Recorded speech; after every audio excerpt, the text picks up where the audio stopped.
Olá pessoal, meu nome é Duda Félix e vou acompanhar vocês aqui ao longo das nossas aulas de anatomia do curso MEDS. Hoje nós vamos conversar um pouquinho sobre a anatomia do sistema endócrino.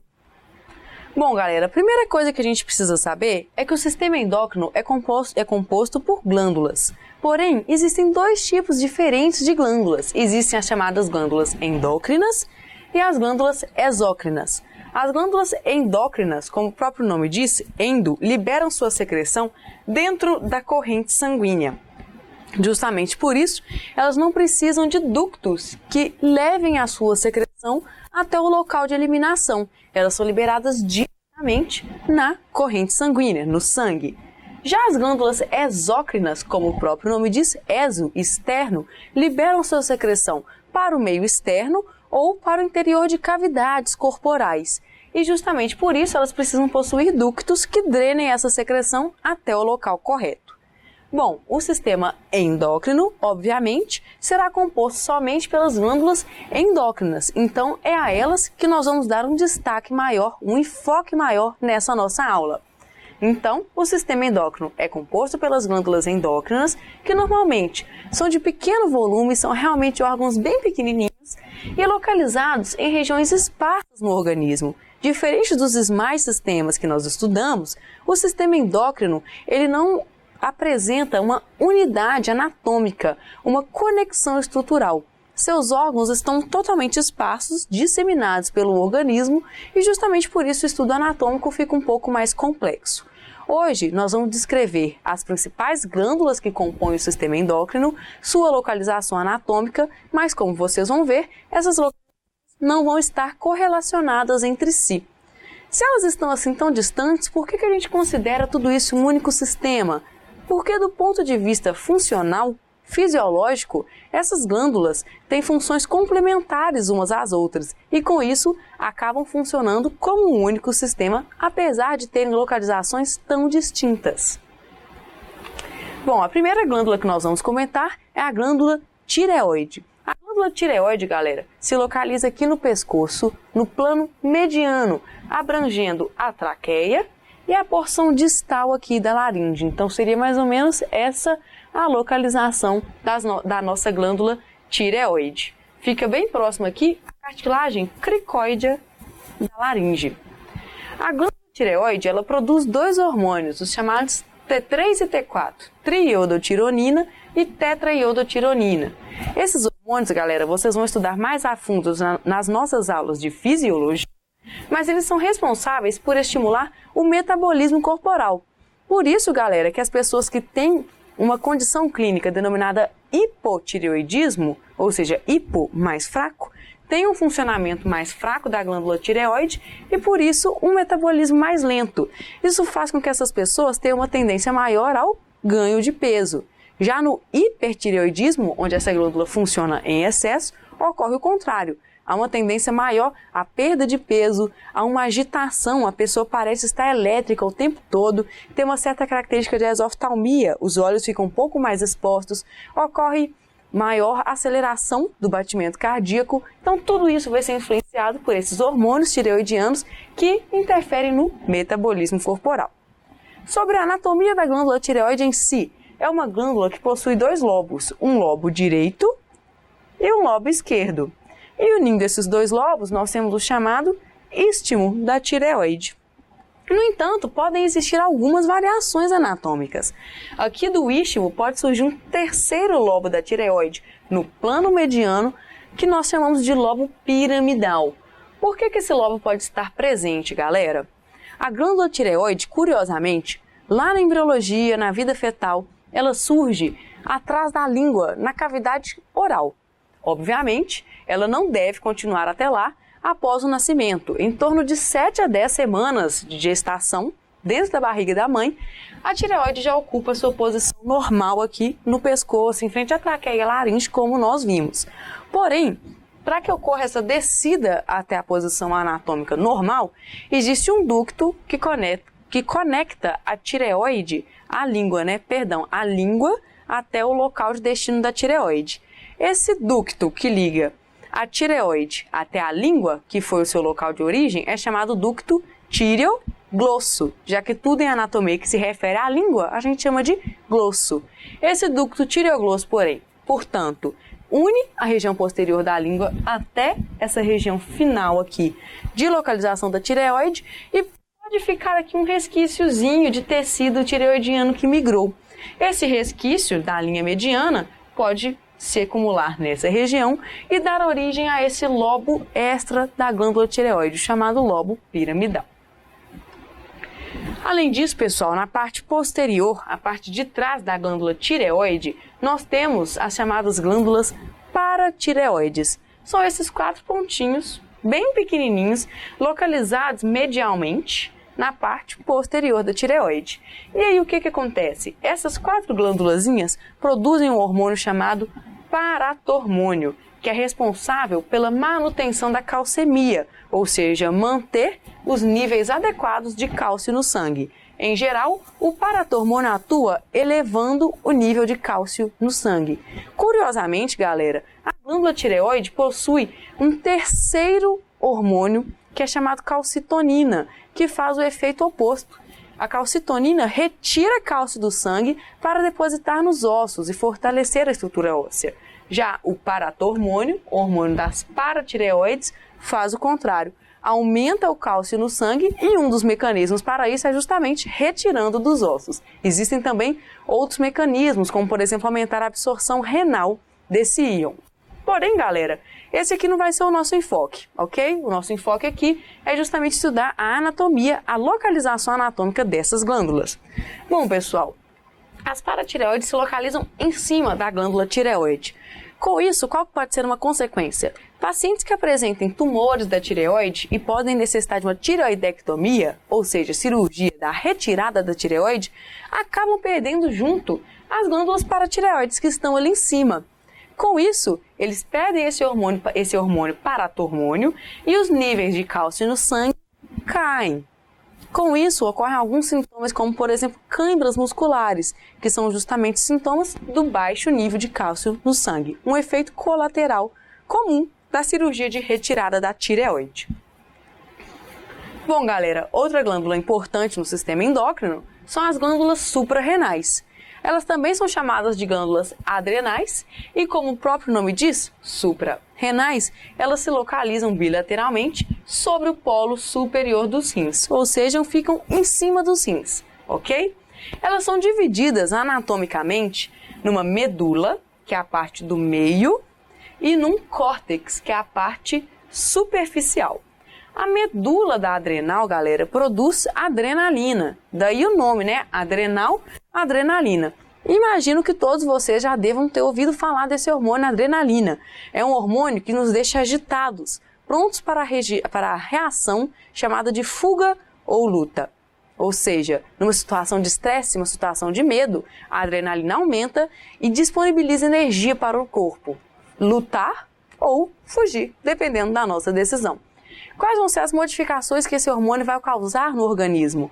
Vai acelerar a minha taxa de batimento cardíaco, acelerar e melhorar a qualidade da minha respiração, promover a sudorese, que realmente a gente suda de estresse, e além disso disponibilizar meios energéticos, disponibilizar mais glicose no sangue para permitir o uso dessa energia na nossa reação de luta ou fuga.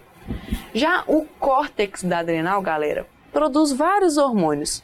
Tudo isso vocês vão ver com mais detalhes nas nossas aulas de fisiologia, mas para dar uma adiantada, existe um hormônio chamado cortisol, né? Córtex cortisol é o principal hormônio produzido nessa região, e é um hormônio que é chamado de hormônio do estresse. Logo pela manhã, ali umas meia horinha depois que a gente acorda e se levanta, existe um pico desse hormônio que é responsável justamente por deixar a gente mais acordado, por isso chamado hormônio do estresse. Além disso, tem propriedades anti-inflamatórias importantes. Outro hormônio do córtex adrenal é a aldosterona, um hormônio que promove a reabsorção de sódio nos rins. E com isso, né, como puxa sal, puxa também água e reabsorve grande parte da água que estaria sendo eliminada na urina. Existem também, no córtex da adrenal, a produção de hormônios andrógenos, responsáveis pela libido e pelas características sexuais masculinas secundárias. Outra glândula importante no corpo humano é o pâncreas, e o pâncreas se localiza no abdômen. O pâncreas, galera, curiosamente, ele é chamado de glândula mista ou glândula anfícrina. Isso porque ele é ao mesmo tempo uma glândula endócrina e exócrina. Vamos entender isso melhor? Da parte endócrina, que é a que nos interessa agora, o pâncreas produz secreções que são lançadas direto na corrente sanguínea, que são principalmente dois hormônios, a insulina e o glucagon. Imagino que a insulina todo mundo já conhece, envolvida na fisiopatologia do diabetes mellitus. Porém, galera, o pâncreas também faz parte do sistema digestivo e ele produz secreções que são lançadas diretamente no duodeno, secreções digestivas como lipases, proteases e amilases. Justamente por isso é que é uma glândula mista. Possui a parte exócrina, que libera a secreção em cavidades corporais, no caso o duodeno, que são as secreções digestivas do suco pancreático, mas também tem uma parte endócrina que produz hormônios que caem diretamente na corrente sanguínea. Esses hormônios, como nós comentamos, são a insulina e o glucagon, que são dois hormônios antagônicos, ou seja, têm ações opostas. A insulina reduz a glicemia, ou seja, reduz o nível de glicose no sangue. Pega essa glicose que está circulando no sangue e coloca dentro das células. Já o glucagon faz o contrário, ele tira a glicose das reservas do nosso corpo e joga na corrente sanguínea em situações que a gente precisa de uma biodisponibilidade maior de energia. Bom, pessoal, em relação à questão anatômica do pâncreas, que mais nos importa nesse momento, nós temos que o pâncreas é um órgão abdominal localizado no andar superior do abdômen, um pouco mais à esquerda. Ele é posterior ao estômago, vejam só. Aqui eu vejo o finalzinho do esôfago, aquela porção abdominal do esôfago. Aqui o estômago, que foi seccionado justamente para expor o meu pâncreas, que fica aqui embaixo. Logo em seguida, o estômago é contínuo com o duodeno, que vai fazer esse contorno aqui, formato de letra C, em torno da cabeça do pâncreas, ok? Então, o pâncreas, galera, tem essa parte principal, que é o corpo do pâncreas. Aqui nós temos a cabeça do pâncreas. Aqui na pontinha da cabeça tem uma porçãozinha que se insinua, que é o chamado processo uncinado do pâncreas. E por fim, aqui atrás, nós temos a cauda do pâncreas. Enquanto a cabeça do pâncreas é contornada em C pelo duodeno, a cauda do pâncreas se insinua aqui em direção a esse órgão, que é o baço. Portanto, o pâncreas é um órgão com muitas relações anatômicas importantes. Outra glândula importante do nosso sistema endócrino é a glândula hipófise, galera, que inclusive é chamada de glândula mestra do nosso organismo. Isso porque, como vocês veem, ela libera vários hormônios e esses hormônios coordenam a atividade de outras glândulas do sistema endócrino. Isso só prova, galera, que apesar de terem órgãos tão esparsos, né, a gente tem alguns no abdômen, alguns dentro da caixa craniana, alguns no pescoço, apesar de terem essa organização espacial um pouco desordenada, o sistema endócrino funciona assim como uma unidade. Bom, galera, a hipófise, ela é do tamanho de uma ervilha, bem pequenininho, e se localiza aqui dentro do crânio em relação aqui com o cérebro, com o encéfalo. Um pouquinho a nossa imagem, a gente consegue ver que ela tem duas porções. Essa porção vermelhinha aqui, que é a adenohipófise, e essa porção de trás aqui que a gente chama de neurohipófise. A adenohipófise produz uma série de hormônios, dentre os quais nós temos o hormônio tireotrófico, ou seja, o hormônio que estimula a tireoide a produzir os seus hormônios, que são o T3, o T4 e a calcitonina, que nós comentamos, mas principalmente o T3 e o T4.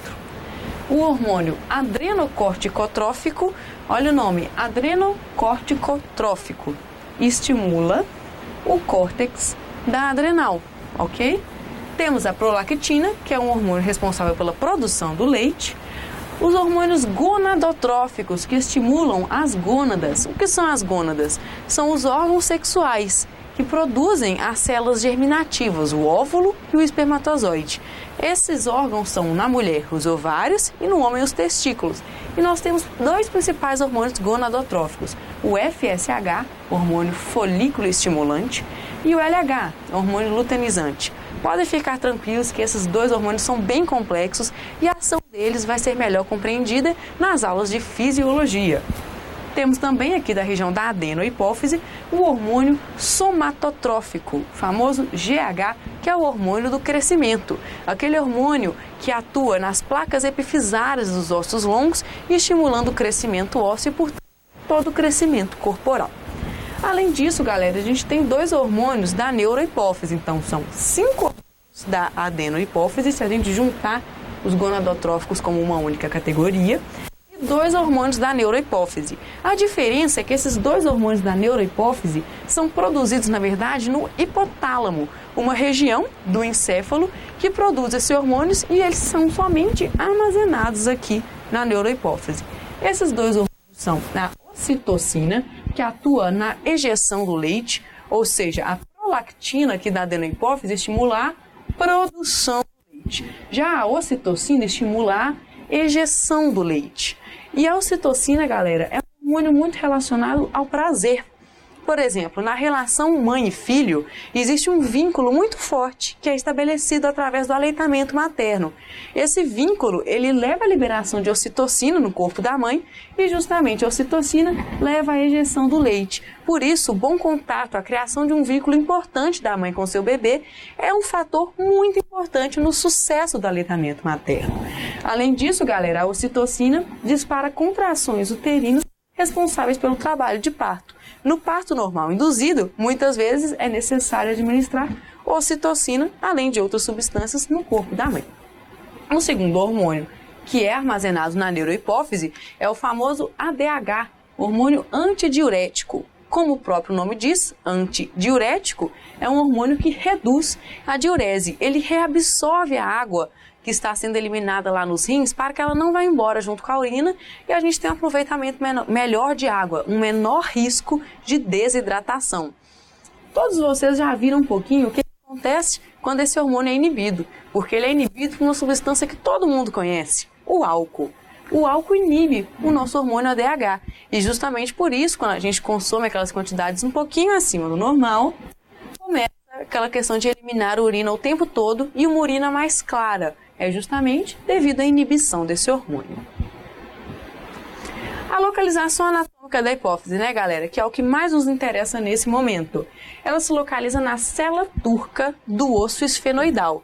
O osso esfenoidal é esse osso amarelo, em formato de borboleta, que nós temos aqui no crânio, e ele tem uma celinha, como se fosse uma sela de cavalo voltada para cima, onde dentro dessa celinha fica localizada a minha glândula hipófise. Essa célula se localiza aqui na fossa média do crânio. E como nós vimos, os 2 hormônios da neurohipófise, ocitocina e hormônio antidiurético, são na verdade produzidos no hipotálamo. E justamente por isso, a hipófise, que está aqui, dentro da célula turca do osso esfenoidal, se conecta com o hipotálamo, que é essa região, através desse fiozinho que nós chamamos de infundíbulo. Como a gente pode ver, galera, a localização da hipófise é bem estreitinha, bem fechadinha aqui dentro da célula turca do osso esfenoidal. Com isso, quando o cérebro é arrancado, retirado de dentro da caixa craniana para estudo em cadáveres, a hipófise ela fica presinha aqui dentro da célula turca. Ela não sai junto com o cérebro, apesar de ter essa comunicação através do infundíbulo. O infundíbulo se rompe e a glândula fica aqui retida.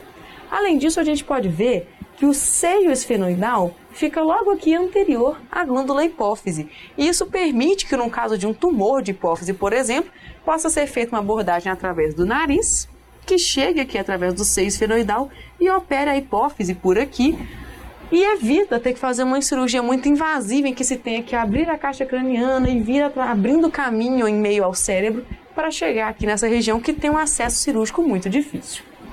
Bom, pessoal, por fim, uma outra glândula do sistema nervoso central é a glândula pineal.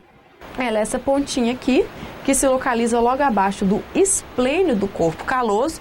Como vocês vão ver melhor em neuroanatomia, nós temos aqui o corpo caloso, que é uma área de substância branca, ou seja, vários axônios de neurônio que cruzam entre o hemisfério direito e esquerdo. O corpo caloso faz a comunicação entre o hemisfério cerebral direito e esquerdo. Essa região aqui mais alargada é justamente o esplênio do corpo caloso. E logo abaixo nós temos nossa glândula pineal. Então essa é a localização anatômica dessa glândula. Nesse local, a pineal faz parte do chamado diencéfalo. E a pineal produz um hormônio que acredito que todos vocês também conheçam, que é a melatonina. A melatonina é um hormônio muito relacionado ao chamado jet lag, não é mesmo? O que acontece, galera? Ela é um hormônio cuja produção é influenciada pela incidência de luz. E por isso, ela consegue ajudar o nosso corpo a distinguir o dia da noite. Isso estabelece o nosso chamado ciclo circadiano, ou ciclo sono-vigília. O funcionamento do nosso corpo, os hormônios, a atividade metabólica, de acordo com o horário do dia. Quando a gente viaja longas distâncias, cruzando vários fusos horários de uma só vez, a pineal fica um pouco perdida nessa história. E isso desequilibra um pouquinho os níveis de melatonina e com isso a gente acaba tendo sono em horários inapropriados ou insônia no horário que a gente deveria estar dormindo. Para corrigir esse distúrbio que a gente chama de jet lag, muitas vezes é administrada a melatonina exógena, justamente para regular o nosso ciclo circadiano. Apesar desse seu uso clássico da melatonina, atualmente ela é um fármaco muito promissor porque tem sido visto que melhora o desfecho em casos de enxaqueca, que foi refratária a outros tratamentos, além de outras doenças neurológicas, como epilepsia, doença de Parkinson e até mesmo doença de Alzheimer. Bom, pessoal, com isso a gente montou aqui um desafio para vocês, para ver se vocês conseguiram ver a questão anatômica de todas essas glândulas que nós estudamos hoje. A questão funcional, qual hormônio que elas produzem, qual a função que elas têm no organismo, podem ficar tranquilos que é algo que vocês vão ver mais na fisiologia. Mas a anatomia aqui tem que ter ficado clara. Portanto, deixei aqui um desafio para vocês correlacionarem cada glândula à sua localização anatômica. Podem dar um pause aqui na aula se vocês desejarem, mas já vou comentar com vocês aqui a resolução do exercício. A glândula que fica no pescoço, anteriormente à traqueia e parte da laringe, é justamente a glândula tireoide que nós comentamos. Posterior ao estômago e circundada em letra C pelo duodeno, aqui no abdômen superior, nós temos o pâncreas, aquele órgão que era uma glândula mista e que produzia insulina e glucagon, muito envolvido na fisiopatologia do diabetes mellitus. Acima dos rins, galera, fica bem fácil, são as suprarrenais. Na parte medial da face posterior dos lobos tireoidianos, ou seja, atrás da tireoide, nós temos as glândulas paratireoides, 4 glândulas paratireoides. No diencéfalo, abaixo do esplênio do corpo caloso, acabamos de ver, fica a nossa glândula pineal, produtora de melatonina, e na célula turca do osso esfenoide, a glândula hipófise. Bom, pessoal, esse foi o conteúdo da nossa aula de sistema endócrino e nós nos vemos na próxima.